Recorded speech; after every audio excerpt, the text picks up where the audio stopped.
விவசாய நண்பர்களுக்கு வணக்கம். இந்த வீடியோவில் நம்ம என்ன பார்க்க போகிறோம் அப்படின்னா, இன்றைக்கி காலையில் கூட நம்ம வாட்ஸ்அப் குரூப் சேனலில் விவசாயி ஒருத்தர் ஒரு ஃபோட்டோ போட்டிருந்தார். கிரிப்கோ கம்பெனியோடைய என்பிகே பாட்டில் ஒன்று, பச்சை கலர் பாட்டில் ஒன்று போட்டு, இதை வந்து நம்ம மக்காசோளத்துக்கு பயன்படுத்தலாமா, ட்ரிப்பில் விடலாமா, ஸ்ப்ரே பண்ணலாமா அப்படின்னு சொல்லி கேட்டிருந்தார். ஒரு சில விவசாயிகள் வேணாம் அப்படின்னு சொல்லியிருந்தாங்க, ஒரு சில விவசாயிகள் பண்ணுங்க அப்படின்னு சொல்லியிருந்தாங்க. இந்த வீடியோவில் அது எதற்கு யூஸ் ஆகுது என்ன அப்படிங்கிறத பார்க்க போகிறோம். ஓகேங்களா? எந்த மருந்து கூட கலந்து அடிக்கலாம், எந்த மருந்து கூட கலந்து அடிக்கக்கூடாது அப்படிங்கிறதையும் பார்க்க போகிறோம். இந்த டானிக் இந்த ஒரு இது என்பிகேவை அடிக்கிறதுனால நமக்கு என்னென்ன பலன்கள் வரப்போகுது, இது ட்ரிப்பில் விடலாமா, மருந்துகளோட கலந்து அடிக்கலாமா, அடிக்கக்கூடாதா, என்ன அப்படிங்கிறத கம்ப்ளீட்டடாக இந்த வீடியோவில் பார்க்க போகிறோம். மறக்காமல் சேனலை சப்ஸ்கிரைப் பண்ணிட்டு இன்னும் நிறையா விவசாயிகளுக்கு ஷேர் பண்ணுங்கள், அவங்களும் தெரிஞ்சுக்கிட்டோம். ஓகேவா? நம்ம நிறைய வீடியோக்குள்ளே போகலாம். அதற்கு முன்னாடி நம்ம சேனலை சப்ஸ்கிரைப் பண்ணாத பார்க்குறவங்க தான் ரொம்ப அதிகமாக இருக்கீங்க. அதனால் எல்லாரும் சப்ஸ்கிரைப் பண்ணிவிட்டு பார்த்தீங்க அப்படின்னா ரொம்ப நல்லாயிருக்கும். ஸோ இந்த என்பிகே 2 பயோ ஃபெர்டிலைசர் அப்படின்னு தான் வந்து பார்த்திங்கன்னா நம்மளுக்கு தெரியும் இது. ஓகேங்களா? ஏன்னா பாட்டிலோட ஃப்ரண்ட் சைட்லேயே அதான் போட்டிருப்பாங்க, லிக்விட் கான்சன்ட்ரேட் என்பிகே 2 அப்படிங்கிறதோடையே வந்து பார்த்திங்கன்னா நிறுத்தியிருப்பாங்க. இப்போ அதுக்கு கீழே வந்து இப்போ பேக் சைடில் பார்த்திங்கன்னா கிச்சன் கார்டனிங் ஃப்ளவரிங் பாட்ஸ் அப்படின்ட்டு இருப்பாங்க. என்னன்னா நம்ம இந்த மாடி தோட்டம் அமைக்கிறவங்க இருக்காங்க இல்லையா, அவங்களாக இருக்கட்டும், இல்லை வந்து காய்கறி பயிர் வச்சுருக்கிறவங்க, இல்லை பூச்செடி வச்சுருக்கவங்க, அவங்களுக்கு இந்த ஒரு லிக்விட் ஃபெர்டிலைசர் வந்து பார்த்திங்கன்னா ரொம்ப யூஸ்ஃபுல்லாக இருக்கும். ஓகேங்களா? கிச்சன் கார்டனிங் ஃப்ளவரிங் பாட்ஸோடைய இந்த இது வந்து ரொம்ப யூஸ்ஃபுல்லாக இருக்கும். அவங்களுக்கு மட்டும்தான் யூஸ்ஃபுல்லாக இருக்குமா, மற்ற பயிர் பண்ணுறவங்களுக்கு இருக்காதா? காய்கறி பயிராக இருக்கட்டும், இல்லை மக்காசோளமாக இருக்கட்டும், எல்லாருக்குமே வந்து இது ரொம்ப பயனுள்ளதாக இருக்கும். ஓகேங்களா? அந்த பாட்டிலுக்கு இதுக்கு கீழேயே வந்து பார்த்திங்கன்னா ஆசோஸ்பிரில்லியம் PSB + KMB அப்படின்னு இருக்கும். அது நமக்கு ப்ரொனவுன்சியேஷன்லாம் தெளிவாக வரல, நீங்கள் பாட்டிலில் வீடியோ இருக்கும், அதை அப்படியே பார்த்துக்குங்க. ஓகேவா? ஸோ இது என்ன பண்ணும் அப்படின்னா, வேர் வளர்ச்சிகளை வந்து பார்த்திங்கன்னா ஊக்குவிக்கிற வேலையை பார்க்கும். அது மட்டும் இல்லாமல் ரூட் க்ரோத்தை ரொம்ப ஸ்ட்ரென்த்தாக கொண்டு போகிற வேலை, அண்ட் நைட்ரஜன் சம்மந்தமான பிரச்சனைகள் செடிகளுக்கு வந்தாலோ, இல்லை நைட்ரஜன் பற்றாக்குறை வந்தாலோ அதை சரி பண்ணுற வேலையை பார்க்கக்கூடியது தான் இந்த என்பிகே 2 பயோ ஃபெர்டிலைசர் அப்படிங்கிறது. ஓகேவா? இப்போ அது மட்டும் இல்லாமல் இந்த என்பிகே பயோ ஃபெர்டிலைசர் இருக்கு இல்லையா, இது வந்து 1 லிட்டர் பாட்டிலாக வருது, 1/2 லிட்டர் பாட்டிலாக வருது, 1/4 லிட்டர் பாட்டிலாக வருது. நம்மக்கிட்ட வந்து 1 லிட்டர் பாட்டில் அவைலபிள். ஓகேங்களா? இது 1 லிட்டர் பாட்டில், 1 லிட்டர் என்பிகேவில் 500 கோடி வகை 500 கோடி பாக்டீரியாஸ், அதாவது பார்த்திங்கன்னா செடிகளுக்கு நல்லது செய்யக்கூடிய பாக்டீரியாஸ் வந்து 500 கோடி இருக்குது அப்படின்ட்டுருக்காங்க.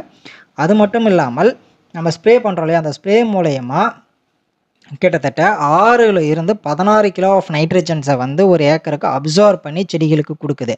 நம்ம போடக்கூடிய நைட்ரஜன் யூரியாக்கள் கிடையாது, அது இல்லாமல் காற்றில் இருக்கக்கூடிய நைட்ரஜன்ஸை அப்சார்ப் பண்ணி கொடுக்குது. இப்போ உதாரணத்துக்கு பார்த்தீங்க அப்படின்னா, நம்ம நார்மலாக உரம் வைப்போம், தண்ணி கட்டுவோம். இப்போ பயிர் வளர்கிறத விட மழை பெஞ்சா பயிர்கள் வந்து நல்லா தெளிஞ்சு சூப்பராக வளர்ந்து வரும், பார்த்துருக்கீங்களா? காரணம் என்னென்னா, காற்றிலிருந்து வரக்கூடிய நைட்ரஜன்ஸ் அது எல்லாமே செடிகளுக்கு டைரெக்டாக போயிடுது.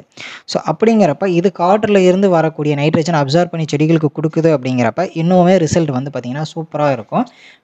இன்னும் உதாரணத்துக்கு சொல்லலாம், எங்கள் ஏரியாக்களில் இந்த பயிர் சேதமாகறதாக இருக்கட்டும், இந்த வெள்ளையாக வரதாக இருக்கட்டும், மக்காசோளம் வெள்ளையாக வந்தப்பையும் இதை தான் கொடுத்தோம். அது மட்டும் இல்லாமல் இதை காய்கறி செடிகள், அவரைக்காய், பாவக்காய், தக்காளி, கத்திரி, இது மாதிரி மிளகாய் செடி, இதெல்லாம் வந்து வெள்ளையாக வந்தது, செடி சரியாக வளராத இருந்தது, உக்காந்து போயிருந்தது, அது மாதிரியான பயிர்களுக்கு நம்ம ஏரியாக்களில் நாம் வந்து பார்த்திங்கன்னா இந்த இதை தான் வந்து பார்த்திங்கன்னா நம்ம வந்து ஃபார்மருக்கு ரெக்கமெண்ட் பண்ணோம். ஓகேங்களா? அது மட்டும் இல்லாமல் செடிகளுக்கு வந்து நம்ம உரங்கள் எல்லாமே போடுறோம், பாஸ்பரஸ் உரமாக இருக்கட்டும், பொட்டாஸ் உரமாக இருக்கட்டும், இதெல்லாம் போடுறோம். அப்படி போடக்கூடிய உரங்கள் எல்லாமே செடிகள் எடுத்துக்குதா அப்படின்னா கிடையாது. பாதி உரங்கள் எடுத்துக்கும், பாதி உரங்கள் எடுத்துக்காத போயிடும் இல்லையா? ஆனால் இதை நம்ம வந்து ஸ்ப்ரே பண்ணும் போதோ, இல்லை ட்ரிப்பில் விடும்போதோ, இல்லை ஏதாவது பண்ணும் போதோ அது எடுத்துக்கிற தன்மையை 30 to 35% வந்து பார்த்திங்கன்னா இன்க்ரீஸ் பண்ணி கொடுக்கும். நம்ம வந்து இதன் மூலயமா ஒரு 7 to 13% ஈல்டை வந்து இன்க்ரீஸ் பண்ண முடியும் அப்படின்னு சொல்கிறாங்க.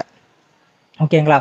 இப்போ இதை வந்து நம்ம சாயில் ட்ரீட்மெண்ட்டுக்கு பயன்படுத்துகிறோம் அப்படின்னா, அதாவது பார்த்திங்கன்னா மண்ணுக்கு வந்து நம்ம இதை ட்ரீட்மெண்ட் கொடுக்குறோம். அப்படிங்கிறப்ப 1 லிட்டர் என்பிகே லிக்யூடை வந்து 25 to 50 கிலோவோட மணலோடையோ இல்லை உரங்களோடையோ கலந்து நம்ம வயலில் விசிறிட்டோம்னா, அதாவது நாளைக்கு விதை பண்ண போகிறோம், அதாவது நாளைக்கு சோளம் ஊன போகிறோமோ இல்லை விதை பண்ண போகிறோமோ அப்படின்னா, அதற்கு ஒரு நாள் முன்னாடியே விசிறிட்டோம் அப்படின்னா ஒரு நல்ல ரிசல்ட் கொடுக்கும். இல்லைப்பா நான் ட்ரீட்மெண்ட் பண்ணுறேன், விதை நேர்த்தி பண்ணுறேன் அப்படின்னா 1/2 லிட்ரு வந்து என்பிகேவை 2 லிட்டர் தண்ணியில் நல்லா கலந்து விதையை வந்து 20 to 30 நிமிஷம் நம்ம ஊற வச்சிட்டோம் அப்படின்னா ஒரு நல்ல ரிசல்ட் கொடுக்கும்.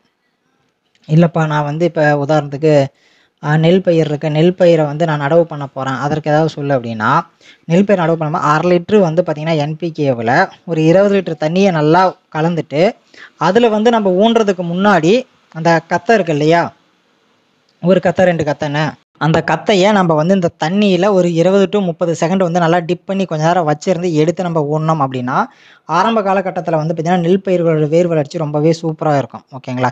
இல்லைப்பா இதுவும் இல்லைப்பா எனக்கு வந்து ட்ரிப்பில் இருக்குது, சோளம் ஊனியிருக்கிறேன், இல்லை குச்சி ஊனியிருக்கேன், ஏதோ பயிர் பண்ணியிருக்கேன், ட்ரிப்பில் இருக்குது, அதுக்கு சொல்லுப்பா அப்படின்னா, ட்ரிப் இரிகேஷனை பொறுத்த வரைக்கும் ஒரு ஏக்கருக்கு 2 லிட்டர் இருந்து 3 லிட்டர் வரைக்கும் நம்ம ட்ரிப் இரிகேஷனில் யூஸ் பண்ணியே ஆகணும். ஓகேங்களா? 1 லிட்டர் தண்ணியை வந்து பார்த்திங்கன்னா 100 லிட்டர் வரைக்கும் நம்ம வந்து பார்த்திங்கன்னா மிக்ஸ் பண்ணிக்கலாம். ஓகேங்களா? ஸோ அப்படிங்கிறப்ப நம்ம வந்து 3 லிட்டர் வந்து 250 to 300 லிட்டர் வரைக்கும் நம்ம கலந்து விட்டோம் அப்படின்னா நமக்கு வந்து ஒரு சூப்பரான ரிசல்ட்ஸ் வரும். இல்லை நான்கிட்ட ட்ரிப் இரிகேஷன் இல்லை, இதுமாரி கலந்தும் போட முடியாது அப்படிங்கிற பட்சத்தில் நீங்கள் வந்து வாய்க்காலில் நான் தண்ணி கட்டுறேன், என்கிட்ட தண்ணி அதிகமாக இருக்குது வாய்க்காலில் கட்டுறேன் அப்படின்னா, அதுக்கும் அதே டோசேஜ் தான். என்னென்னா இப்போ ஒரு பாத்திக்கு வந்து ஒரு 200 ml 300 mlன்னு பிரித்து அந்த 300 mlங்கிறது வந்து பார்த்திங்கன்னா அந்த பாத்தியில் இருக்கக்கூடிய எல்லா பயிர்களுக்கும் போய் சேர்ற மாதிரி நம்ம வந்து ரெடி பண்ணிக்கிட்டோம்னா ஓகே. இல்லைப்பா அதுவும் முடியாது, நம்மளது வந்து வானம் பார்த்த பூமி மானம் பார்த்த பூமி, நம்ம வந்து ஸ்ப்ரே பண்ணுறதுக்கு சொல்லு அப்படின்னா, 1 லிட்டர் தண்ணிக்கு 5 to 7 ml அப்படிங்கிறது வந்து பார்த்திங்கன்னா ரெக்கமெண்டட். ஓகேங்களா? 5 to 7 ml வந்து கண்டிப்பாக நம்ம வந்து 1 லிட்டர் தண்ணிக்கு போடணும். அப்படிங்கிறப்ப நம்ம வந்து 15 லிட்டர் ஸ்ப்ரேயர் அப்படிங்கிறப்ப 100 ml, ஓகேங்களா, ஒரு டேங்க்கு 100 மில்லி அப்படிங்கிற அளவுக்கு நம்ம போட்டு ஸ்ப்ரே பண்ணோம் அப்படின்னா சூப்பரான ரிசல்ட் இருக்குது. இதில் வந்து நம்ம ஸ்ப்ரே பண்ணும்போது என்ன பண்ணோம்னா, இந்த டப்பா வந்து நல்லா குலுக்கி நம்ம ஸ்ப்ரே பண்ணோம்னா தான் நம்ம எதிர்பார்க்குற ரிசல்ட் வரும். ஏன்னா உள்ளே பார்த்தீங்கன்னா ஒரு கெட்ட நாற்றம் அடிக்கும், பயோவில் வரதுனால நல்லா குலுக்கி தான் நம்ம ஸ்ப்ரே பண்ணோம். பாட்டில் திறக்கும் போதே கருங்கருன்னு இருக்கும், ஒரு கெட்ட நாற்றம் அடிக்கும். ஓகேங்களா? ஏதோ அழுகி போன இதெல்லாம் உள்ளே போட்டு வச்ச மாரி ஒரு நாற்றம் வரும். ஓகேங்களா? அதனால் கொஞ்சம் கேர்ஃபுல்லாக நம்ம ஸ்ப்ரே பண்ணோம் அப்படின்னா நமக்கு நல்லாயிருக்கும். ஓகேங்களா? இதனால் நமக்கு ஏதோ பிரச்சனையா அப்படின்னா நமக்கெல்லாம் எந்த பிரச்சனையும் வராது.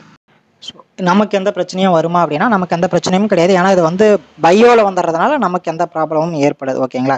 ஸோ இது எப்படிலாம் யூஸ் பண்ணுறது என்ன அப்படிங்கிறத சொல்லிட்டேன். வேறு எது கூட கலக்கலாமா அப்படின்னா, நீங்கள் இப்போ புழு மருந்து அடிக்கிறீங்கன்னா சேமியா ப்ரொப்பனாபாஸ் எல்லாம் உள்ளே ஊற்றிட்டு கடைசியாக வந்து ஒரு இப்போ 1/2 லிட்டர் தண்ணி, சிம்பிளாக சொல்லலாம், இப்போ ப்ரொப்பனாபாஸும் சேமியாவையும் நீங்கள் வந்து பார்த்தீங்கன்னா மிக்ஸ் பண்ணிக்கலாம், ஒட்டுக்காக மிக்ஸ் பண்ணி அதுக்கப்புறம் தண்ணி டேங்க்குள்ளே ஊற்றலாம். ஆனால் இதை வந்து என்பிகேவை வந்து அதுமாரி நீங்கள் மிக்ஸ் பண்ணக்கூடாது, டேங்க்குள்ளே தனியாக தான் இதை வந்து பார்த்திங்கன்னா ஊற்றணும்.